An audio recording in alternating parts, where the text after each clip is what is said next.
Hello, my name is Dr. Andrew White. You have been advised to undergo an endobronchial ultrasound bronchoscopy. We call this test an EBUS. In this short video, we'll explain what this involves, why it is needed, how you can prepare, and what happens afterwards. A bronchoscopy is a procedure that allows doctors to look inside your airways and lungs using a thin, flexible tube called a bronchoscope.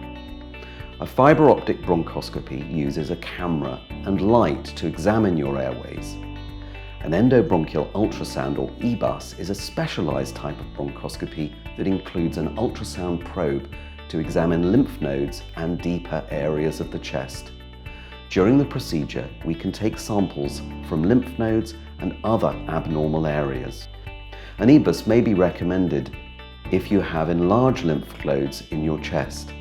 A sample from the lymph gland may give a diagnosis, such as inflammation, infection, or a cancer.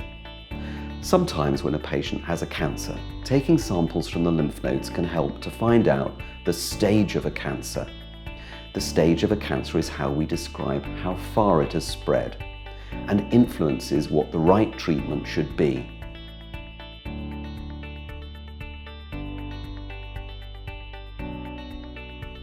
You will need to go to the endoscopy department situated on the first floor.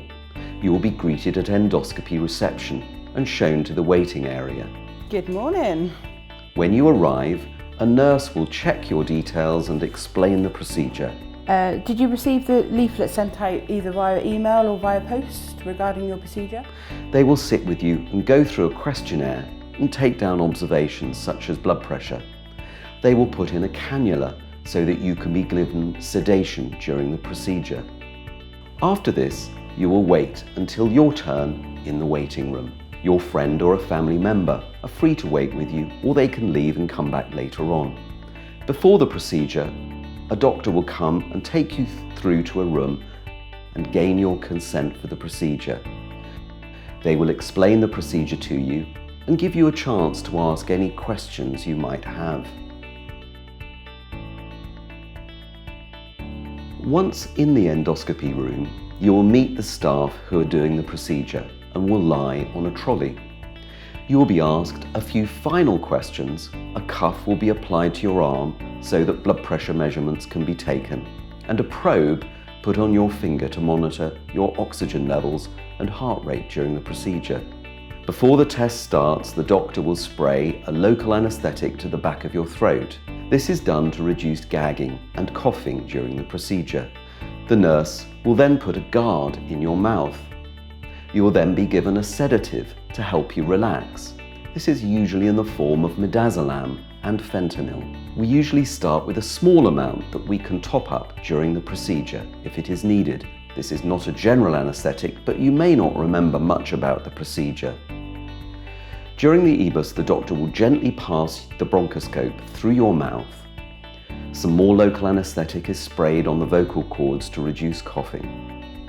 When the spray happens, you will cough, and this is completely normal. The EBUS bronchoscope will then pass between your vocal cords and into your windpipe and other large airways.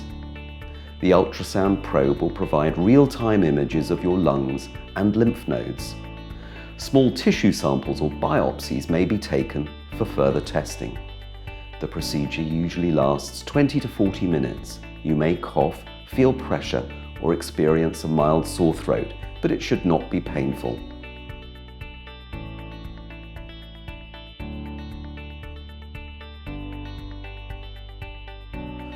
After the procedure, you will be monitored while the sedation wears off. You may have a mild sore throat or cough. This is normal. Avoid eating or drinking for about an hour until the numbness in your throat wears off. Take it easy for the rest of the day. Avoid alcohol and strenuous activities. Someone should be staying with you, or you should stay with someone the night of the procedure. Preliminary results will be available from the Thursday after the test is done. Usually someone will call you. EBUS bronchoscopy is generally safe, but like any procedure, it has some risks. These include mild bleeding or discomfort, especially if a biopsy is taken, temporary hoarseness or sore throat.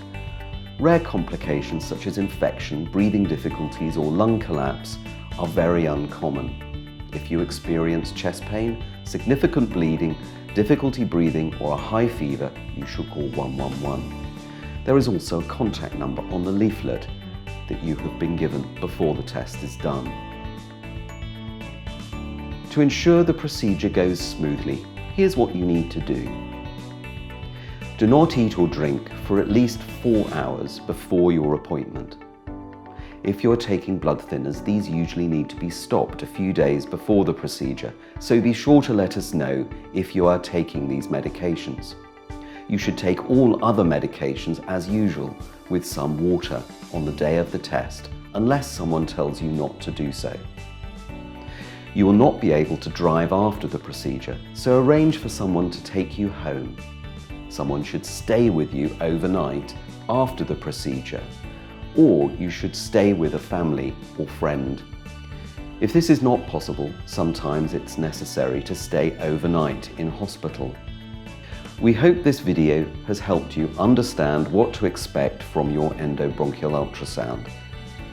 If you have any further questions, don't hesitate to ask questions on the day or discuss with the lung nurse if you met them in the clinic and were given their contact details.